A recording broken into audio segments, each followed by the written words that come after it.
Current pension charge 2023 జనవరి అంటే అర్థం ఏంటి? పెన్షన్ ఛార్జీ పెళ్ళి అందరికీ అర్థమయ్యే భాషలో. డెలివరీ ఇప్పుడైంది. అది ఎవడేం చేస్తాడు? చంద్రబాబు నాయుడు ఏం చేస్తాం, మేమేం చేస్తాం? అంతా బ్రష్ పెట్టి చేసింది జగన్మోహన్ రెడ్డి. అన్నీ చేసేసి ఆ పోయేటప్పుడు ఈ పెళ్ళి ఎందుకు చేయడు? ఆగిపోవచ్చు కదా. ప్రజలు కలిసి వచ్చింది కదా, మేము పెంచం కదా. కూటమి ప్రభుత్వం పెంచదు కదా. నువ్వు పోయేటప్పుడు పెళ్ళి ఎందుకు చేసిపోయావు? అది జగన్మోహన్ రెడ్డి గారికి మతి భ్రమించి ఆయన చేసిన తప్పుల్ని ఇటు తెలుగుదేశం పార్టీ మీద పెట్టి ఒక చిన్న డ్రామా నిన్న షూటింగ్కి ఎవరు రాలేదు, ఎక్కువ చిన్న డ్రామా జగన్మోహన్ రెడ్డి నడిపించాడు. 5 సంవత్సరాల్లో 10 సార్లు జగన్మోహన్ రెడ్డి గారు కరెంటు ఛార్జీలు పెంపిన ఘనత జగన్మోహన్ రెడ్డిది. ఈయన అవినీతి వలన విద్యుత్ భారాలు అంటే విద్యుత్ నష్టం భారాలంటే 1,29,000 కోట్ల రూపాయలు జగన్మోహన్ రెడ్డి అవినీతి వలన విద్యుత్ సంస్థల మీద పడ్డమే కాకుండా విద్యుత్ ఛార్జీలు కూడా పెంచారు. ఎన్నిసార్లు? 10 సార్లు.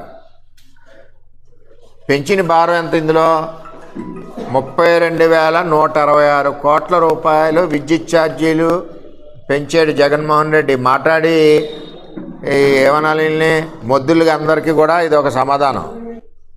అప్పులు ఎన్ని చేశారు? 49,596 కోట్లు విద్యుత్ సంస్థల కోసం అప్పులు చేశారు. 500 యూనిట్లు దాటి వాడిన వాళ్ళందరికీ 90 పైసలు పెంచి 1,300 కోట్లు డబ్బులు కలెక్షన్ చేసిన నాయకుడు జగన్మోహన్ రెడ్డి. 2020 మే నెలలో స్లాబుల సవరణ అని చెప్పి 1,500 కోట్లు జగన్మోహన్ రెడ్డి పెంచాడు. 2021లో కిలోవాట్కి 10 రూపాయల చొప్పున పెంచి 3,542 కోట్లు జగన్మోహన్ రెడ్డి కలెక్షన్ చేశాడు. 20లో స్లాబుల సవరణని 1,500 కోట్లు, 22లో స్లాబుల కుదింపని చెప్పి 3,900 కోట్లు, విద్యుత్ కొనుగోలు సర్దుబాట్లు అని చెప్పి 3,882 కోట్లు. మళ్ళీ 23 మే నుంచి fuel and purchase craft adjustment అని చెప్పి 400 కోట్లు. 23-24లో పెంచినవి వాళ్ళు పెంచినయే ఇప్పుడు వీళ్ళు డప్పేసి చెప్పింది.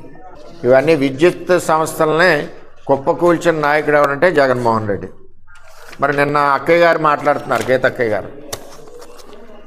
మరి గీతక్కయ్య గారికి చెప్పేది ఏంటంటే, అక్కయ్య 5 సంవత్సరాల్లో 10 సార్లు పెంచిన విద్యుత్ భారాలు ఆంధ్రప్రదేశ్లో 32,166 కోట్లు. అక్కయ్య ఒకసారి పేపర్ పంపుతాను, ఒకసారి చదువుకుని మళ్ళీ ప్రెస్ పెట్టి అన్నీ తప్పైనాయని చెప్పాలి.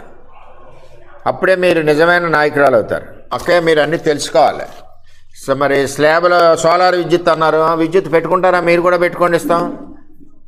సోలార్ విద్యుత్ అందరికీ ఇస్తున్నాం, సబ్సిడీ మీద వస్తుంది, నాణ్యమైన విద్యుత్ వస్తుంది. అక్కయ్య గారి రైతులకి ఏంటది, మన 9 గంటలు విద్యుత్ లేదంటున్నారు. మరి అక్కయ్య SEZలో భూమిగా ఉంది కదా ఆవిడ, మరి ఆ భూమికి ఏమన్నా బోర్ కనెక్షన్ వేసుకున్నారా గీతక్కయ్య గారు? ఆ బోర్ కనెక్షన్ విద్యుత్కి అప్లై చేశారా? ఆ భూమి సర్వే నెంబరు బోర్ కనెక్షన్ పంపితే 10 నిమిషాల్లో ప్రభుత్వం విద్యుత్ కనెక్షన్ ఇస్తుంది రైతులకి. అలాగే అక్కయ్య గారి భూమి SEZలో ఏదైతే ఉందో అక్కడ ఇవ్వలేనట్టుంది. టెక్నికల్గా ప్రాబ్లం అంటే తెలియదు. అక్కడ అక్కయ్య గారికి కూడా అక్కడ పెట్టుకుంటే వారి డాక్యుమెంట్ SEZలో వాళ్ళ బినామీ డాక్యుమెంటు సర్వే నెంబరు ఇవి పంపిస్తే అక్కడ కూడా మనం ఇచ్చే పరిస్థితి ఉంది, ఇస్తామని కూడా తెలియజేస్తాం. కానీ లేనిపోయిన ఏదో చాలా రోజులు అయింది కదా అని చెప్పి డబ్బు పట్టుకుని టింగు అని కొట్టుకుంటారు రోడ్డు అంటే 10 మంది వేసి తిరగడం కాదు. సబ్జెక్ట్ ఉంటే మాట్లాడండి, విమర్శించండి, దమ్ముంటే. తప్పుంటే తప్పులేంది మీరు మాట్లాడడం. మీరు చేసి